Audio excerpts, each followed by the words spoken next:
Praise God. Thank you for allowing me to come into your living room this morning virtually. And it's a privilege for me to be standing here with the Word of God to bring you the message today. At the same time, while I consider it as a privilege, I also reckon it as a huge responsibility because the Bible says not so many of us should become teachers because those who teach will be under stricter judgment. So I'm aware of my responsibility as I stand here with the word today. As I was preparing for this message, because as you know, this is a standalone, we are not on a series at the moment. This is a standalone preach. So usually it is easy for the preachers to pick a topic for standalone because we always preach, we can get one easily. But this time, as I was thinking, what is the topic to preach on? I couldn't move away from this particular subject. So today's topic I'm going to preach on is lostness to wholeness. Lostness to wholeness. Man's lostness and God's restitution. This is the summary of the Bible that we can see all through the pages of the Bible. I take you to the third page of the Bible. In chapter 3, the very beginning of the Bible, it's a tragic story there. We see that God created human beings, Adam and Eve, for a seamless, passionate, loving relationship. But when it comes to the third page, you see that that relationship is broken. When I was preparing for this message, I was thinking, what is the most valuable assets for human beings? Is that the riches that we have? Is that the possessions and the positions we have? Nothing of that. It is relationship. The most valuable asset for human beings is our relationship. I'll explain further. Imagine you are the richest person on planet Earth. You own everything on the planet, but there's a problem. You are alone in this planet. Would that riches mean anything to you? Nothing. Why? Because there is nobody else to relate to. We are created for relationship. We are made for relationship with each other. And that is why we mourn the loss of it. When someone close to us leaves, departs, or dies, we feel the loss because relationship matters. They are irreplaceable. They are priceless. It is true for God as well. We see a God in the Bible who longs for relationship with humans. When it is broken, he grieves. Our relationship with our Savior determines our destiny, our eternal destiny. And our relationship with each other in this world determines our meaning in this life. Praise God. Praise God that God created us as relational people. As I said, if you look into the Garden of Eden, in the 3rd chapter, there is a question from the devil to humans. At the same time, there is another question from God to the same people. Devil came to the first human beings, and the question was, did God really say? Do you get that? Did God really say? He is the same devil. He hasn't changed. He is still coming to us. Does God really love you? Does God really care for you? If he does, why these things are happening to you? Can you relate to that? Yes, I can. There are so many times He's bringing into my mind negative thoughts with the same strategy that He had in the Garden of Eden. The same day, you hear the footsteps of God looking for the same broken, lost human beings. As you can see through the pages of the Bible, those first human beings, they are hiding behind a bush. Can you imagine? They were still in the paradise. They were still in the Garden of Eden. But the moment they sinned, something happened. The relationship, the seamless, passionate, loving, cordial relationship they had with their Creator was broken. Something was cut off. And the first human beings felt they are lost. They couldn't face the reality. They couldn't face the Creator, holy God. They ran away from Him and hid behind a tree. But God, in His compassion and love, He walked towards them, calling them, asking the question, the first question from God: where are you? Where are you? Last week, Tom preached about God's being El Roi, God who sees everything. God was fully aware where Adam and Eve were hiding. He knew exactly where they were sitting. Then why did He ask this question? Was it for His own knowledge? Not at all. He was expressing His heart, His love, His care for the broken humanity. Secondly, He wanted to make those first human beings aware of the condition of their heart. They fell from the glory they had, because the Bible says all have sinned and fall short of God's glory.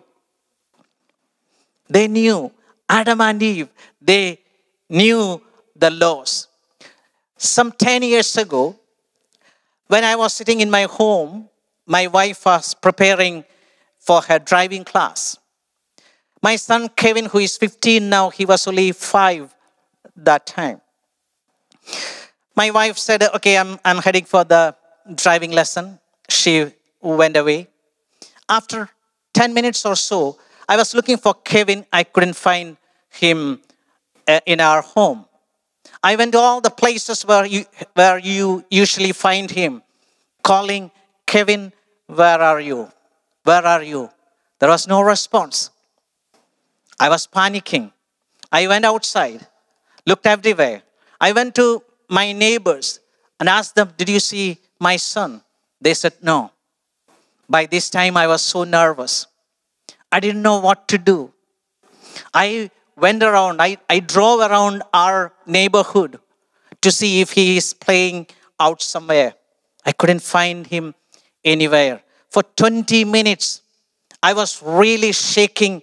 I was panicking. I was asking the same question God asked thousands of years ago. Where are you? And by the way, now Kevin was standing outside, and the driving instructor, for some reason, asked him, do you want to jump into the car? And he did. And he took Kevin along with my wife for the driving lesson. I would have never imagined a driving instructor would do that. For some reason, he did. 20 minutes later, I started calling my wife. She was driving, obviously. She couldn't pick the phone. Then I phoned the driving instructor.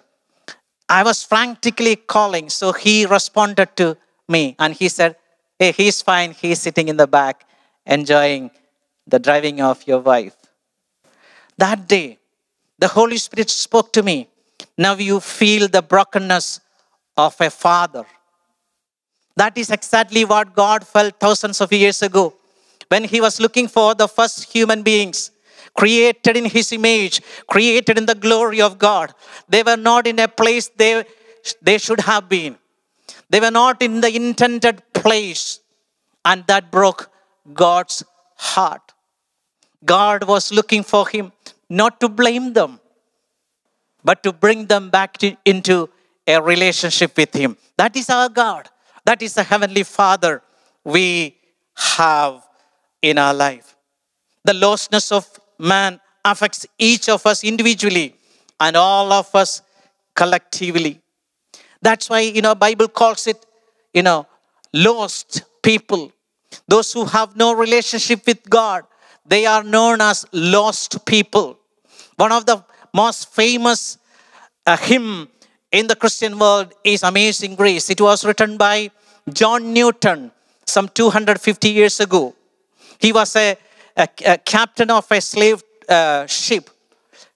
When he was converted, he was writing this hymn based on his own experience, in which he says, "Amazing grace, how sweet the sound that saved a wretch like me.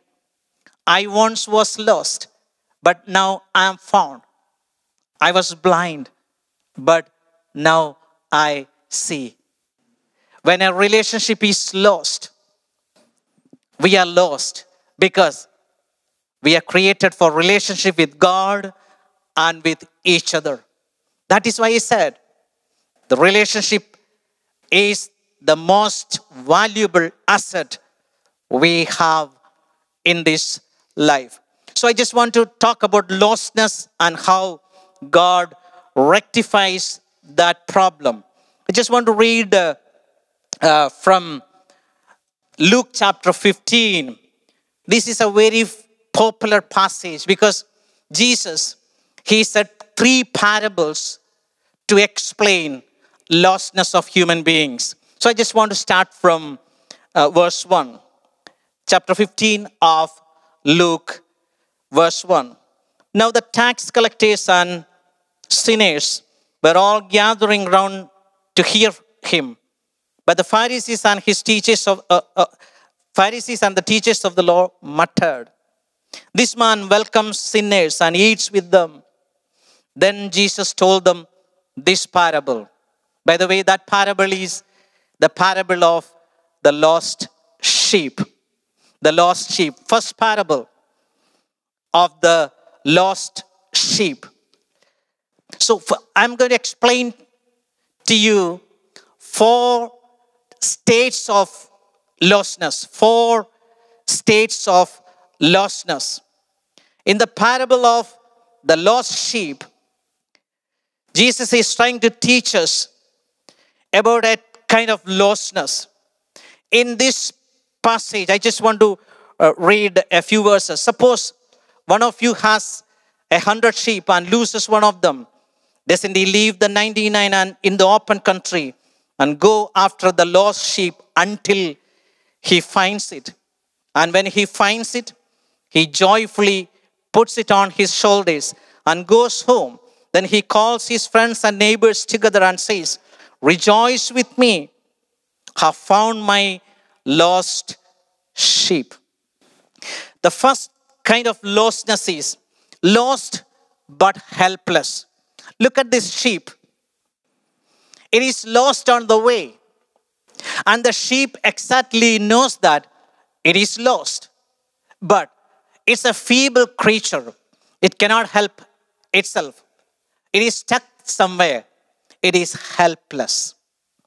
See, the Christian believers are likened to sheep, not dogs.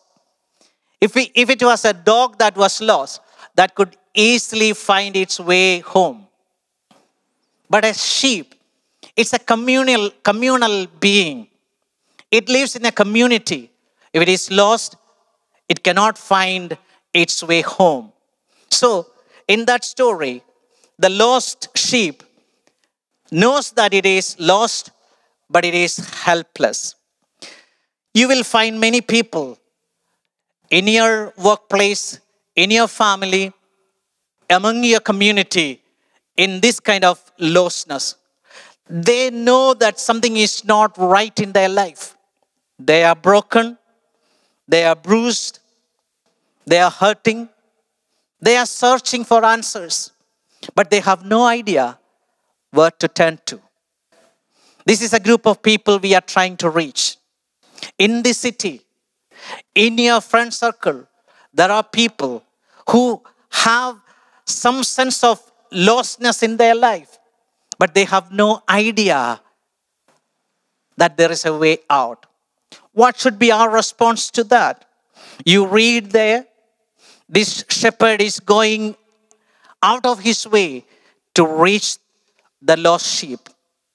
And as he finds it, he's putting the sheep on the shoulder. How can we help these kind of people? Love them, speak to them, have mercy on them, have compassion on them. Also, be willing to offer your shoulder. That loving shepherd put that lost sheep on his shoulder. Would you do that? This city is full of lost people. How can we reach them? Love them, pray for them, be willing to put them on your shoulder. Give them a shoulder so that they can lean on to. There are many hurting people looking for that. Would you take a decision today that I'll be that help to somebody in this city? See, as I was preparing for this message, there was heavy burden in my heart that the Holy Spirit laid. I didn't know why. I know I'm not just passing on information. God is speaking to you for some kind of transformation in our thinking, in our attitude, and in our behavior. The first group of people, lost but helpless. But in the second story, Jesus said, suppose a woman has 10 silver coins and loses one. Doesn't she light the lamp and sweep the house and search carefully until she finds it? Now, in this story, the thing that is lost is a coin. 1 out of 10. As you know, coin is a lifeless thing. It doesn't have any understanding of lostness, but it is lost. Many of the scholars believe that this particular coin is part of an ornament during the wedding. So this woman is doing everything in her capacity to find that which was lost.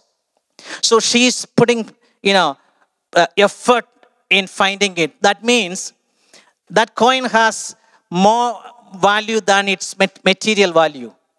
Probably there is emotional value and romantic value on that particular lost coin. The problem with this lost coin is that it is lost, but it is clueless. You will find many people in the society, maybe majority of the people living in this country, they are lost, but they have no idea that they are lost. They are like the coin, having no sense of loss. How can you identify them? There are people in our life in similar situation. They have no God conscience, no clue that there is a God who is interested in them, not interested in God's stuff, never acknowledges God for anything. Everything in life is a random chance for them. They try out everything to fill the emptiness in their heart, but never turns to God. Do you identify people in this kind of lostness? Yes, you will. In your workplace, in your family, in your community, there are people. They are lost, but they are clueless. Hey, we need to reach them. What can we do for them? First of all, pray for them. Because the Bible says the God of this age has blinded the minds and heart of unbelievers.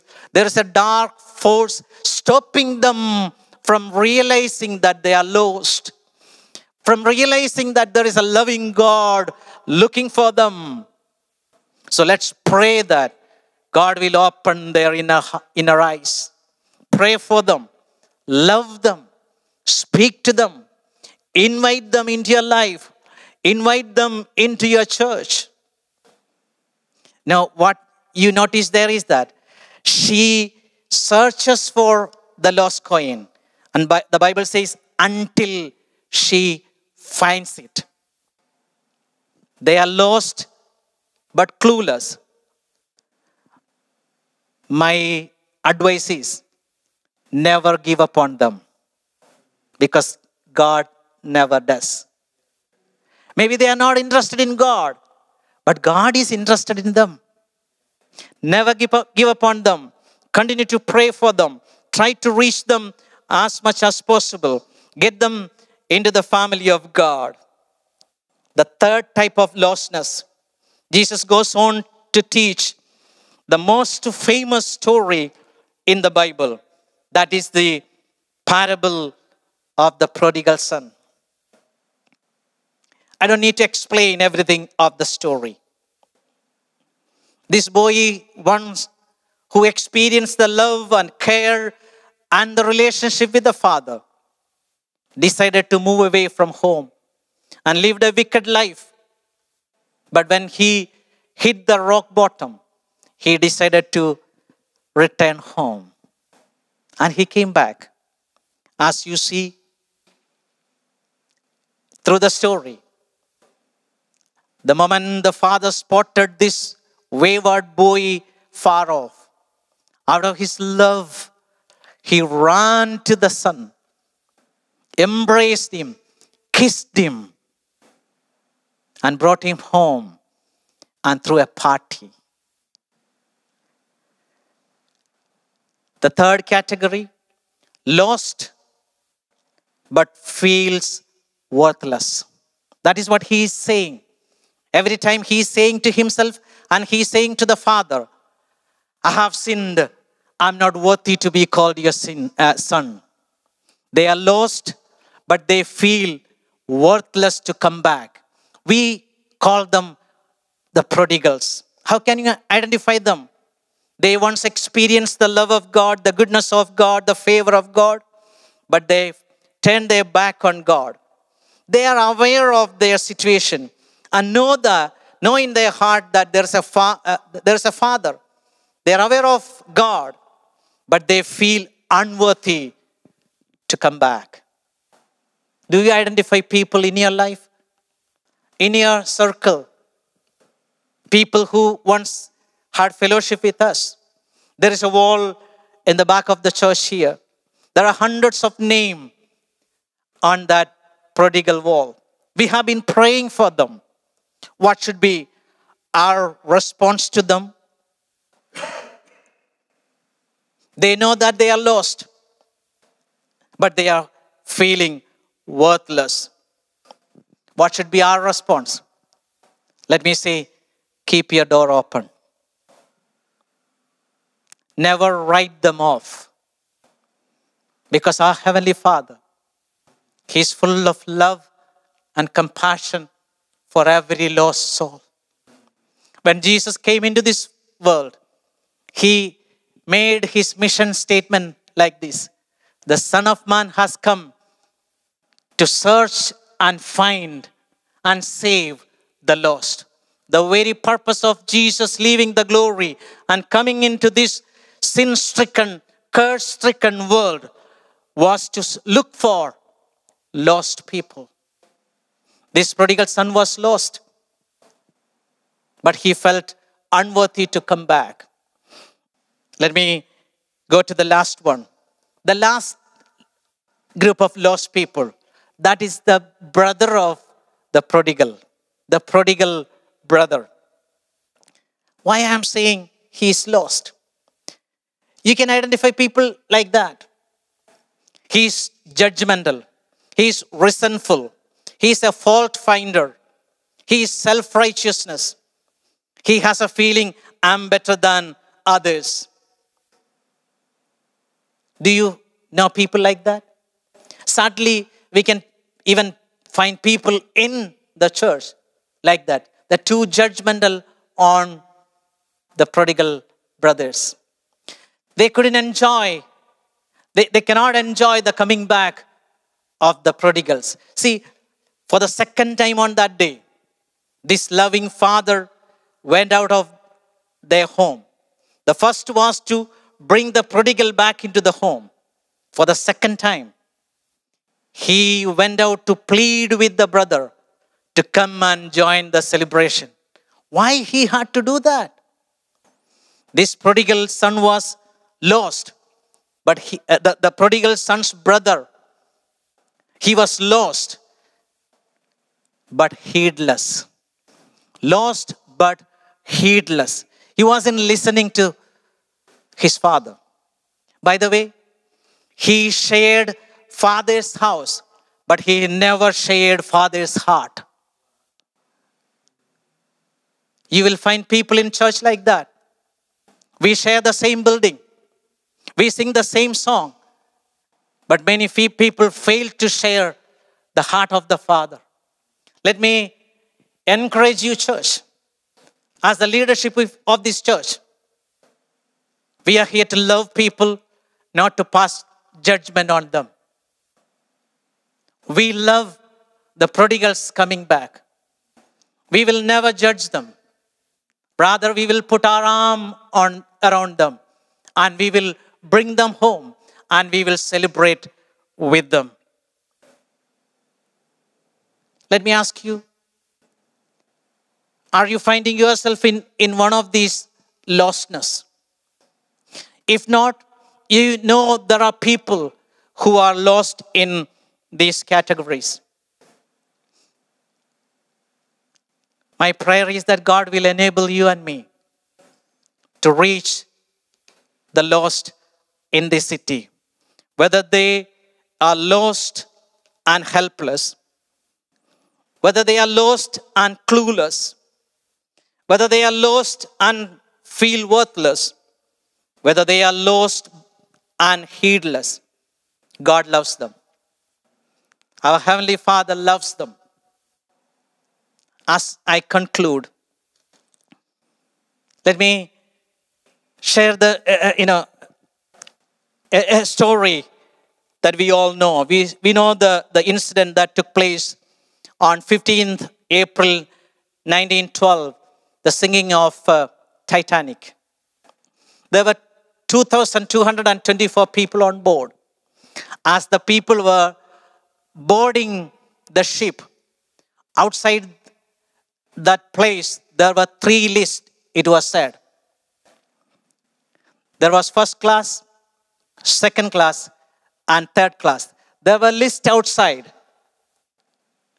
The first class people who could afford luxury, they saw their names under first class category. There were second class people who couldn't afford luxury. They were middle class people. They boarded the second class. There was another list that said third class. Poor people, they got into the ship. But when the incident happened, after the incident, there appeared 2 lists.